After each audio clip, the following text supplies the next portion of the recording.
السلام علیکم، I'm Rafia Asif, you're watching the Foreign Desk. President Xi Jinping North Korea کا official tour کرنے جا رہے ہیں 8 اور 9 جون کو. یہ 2019 کے بعد ان کا پہلا ٹرپ ہے 7 سال کے بعد.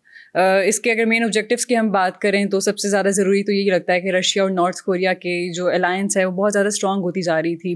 رشیا یوکرین وار میں نارتھ کوریا نے رشیا کو سپورٹ بھی کیا تھا، ویپنس بھی دیے تھے، اپنی ملٹری بھی بھجوائی تھی.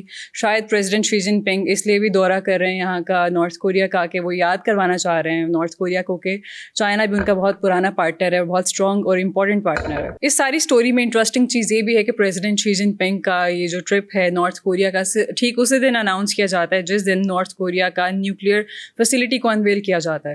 لوگوں کا یہ بھی کہنا ہے کہ شاید ایک کوئنسیڈنس بھی ہو سکتا ہے، لیکن ہو بھی سکتا ہے کہ یہ ڈپلومیٹک موو ہو. اسی پہ مزید بات کریں گے. ہمارے ساتھ اسٹوڈیوز میں موجود ہیں senior journalist Sadia Afzal. President Xi جن پنگ پریزیڈنٹ ٹرمپ اور پریزیڈنٹ پوٹن کو ہوسٹ کرنے کے بعد اب خود نارتھ کوریا جا رہے ہیں. ان کے اس ٹور کے بارے میں لوگ یہ بھی کہہ رہے ہیں، ایکسپرٹس یہ کہہ رہے ہیں کہ شاید جو ٹینشنز ہیں یو ایس کے درمیان میں اور نارتھ کوریا کے درمیان میں اس کو ذرا کم کرنے کے لیے جا رہے ہیں، جو ان کے نیوکلیئر ٹینشنز ہیں. آپ کیا کہیں گے؟ دیکھیں، یہ ایک عام تاثر دیا جا رہا ہے کہ جی پریزیڈنٹ ٹرمپ چائنا گئے تھے، پریزیڈنٹ شی سے ان کی ملاقات ہوئی تھی اور انہوں نے کہا تھا کہ جی نارتھ کوریا کے ساتھ جو ہمارے معاملات ہیں نا اس میں آپ میڈیٹ کروا دیں. سو ایک یہ تبصرہ ہو رہا ہے، اس پہ جگہ جگہ یہ بات ہو رہی ہے کہ جی پریزیڈنٹ ٹرمپ کی خواہش تھی اور اس وجہ سے پریزیڈنٹ شی جو ہیں وہ ایک طرح سے پریزیڈنٹ ٹرمپ کا پیغام لے کے کم جونگ ان کے پاس جا رہے ہیں میڈیٹر بن کے کہ جی تھوڑا تعلقات میں بہتری آ جائے. دیکھیں، نارتھ کوریا بڑے عرصے سے خبروں میں کن وجوہات کی بنا پہ رہا ہے. ایک اس کا وہ جو نیوکلیئر پروگرام کی بات ہوتی ہے اس کی وجہ سے، اور دوسرا پھر وہ کہا جاتا ہے کہ جی ہیومن رائٹس وائلیشنز ہیں جس کو نارتھ کوریا ہمیشہ سے ڈینائی کرتا ہے. سو یہ دو ایسی ہیڈ لائنز رہی ہیں جب بھی نارتھ کوریا کا ذکر آیا انٹرنیشنل میڈیا پہ تو آپ کو انہی دو حوالوں کے ساتھ نظر آیا. اچھا، پریزیڈنٹ شی کا جو وزٹ ہے نا، اگر آپ دیکھیں چائنیز پریزیڈنٹ کے بھائی 7 سال کے بعد یہ وزٹ ہو رہا ہے. 7 سال تک خاموشی تھی، اور ایسا نہیں ہے کہ 7 سال میں ان کے نارتھ کوریا سے تعلقات ختم ہو گئے تھے. تعلقات تو تھے، تعلقات تو ابھی بھی ہیں، لیکن ہم نے اس دوران ایک چیز ضرور محسوس کی جس پہ بہت زیادہ بات ہو رہی ہے کہ نارتھ کوریا نے رشیا کے ساتھ پہلے بھی اچھے تعلقات تھے، لیکن خاص طور سے روس اور یوکرین کی جب سے جنگ شروع ہوئی تو دونوں ممالک کی قربتیں بہت بڑھنا شروع ہو گئی. اچھا، اب بھلے چائنا اور روس کے تعلقات بہت اچھے ہوں، لیکن وہ کہتے ہیں نا کہ جب آپ گلوبل پاور بننے کی بات کرتے ہیں سو اس میں جو پارٹنرشپس ہیں آپ کی ممالک کے ساتھ، وہ اس چیز پہ ان کی بنیاد نہیں ہوتی ہے کہ ہماری دوستی کتنی اچھی ہے، بنیاد ہوتی ہے کہ ہمارے مفادات کیا ہیں. تو آپ اپنے انٹرسٹ کو دیکھتے ہوئے کسی بھی ملک کے ساتھ کم یا زیادہ تو مستقل دوست نہیں، مستقل مفادات ہیں یہاں پہ.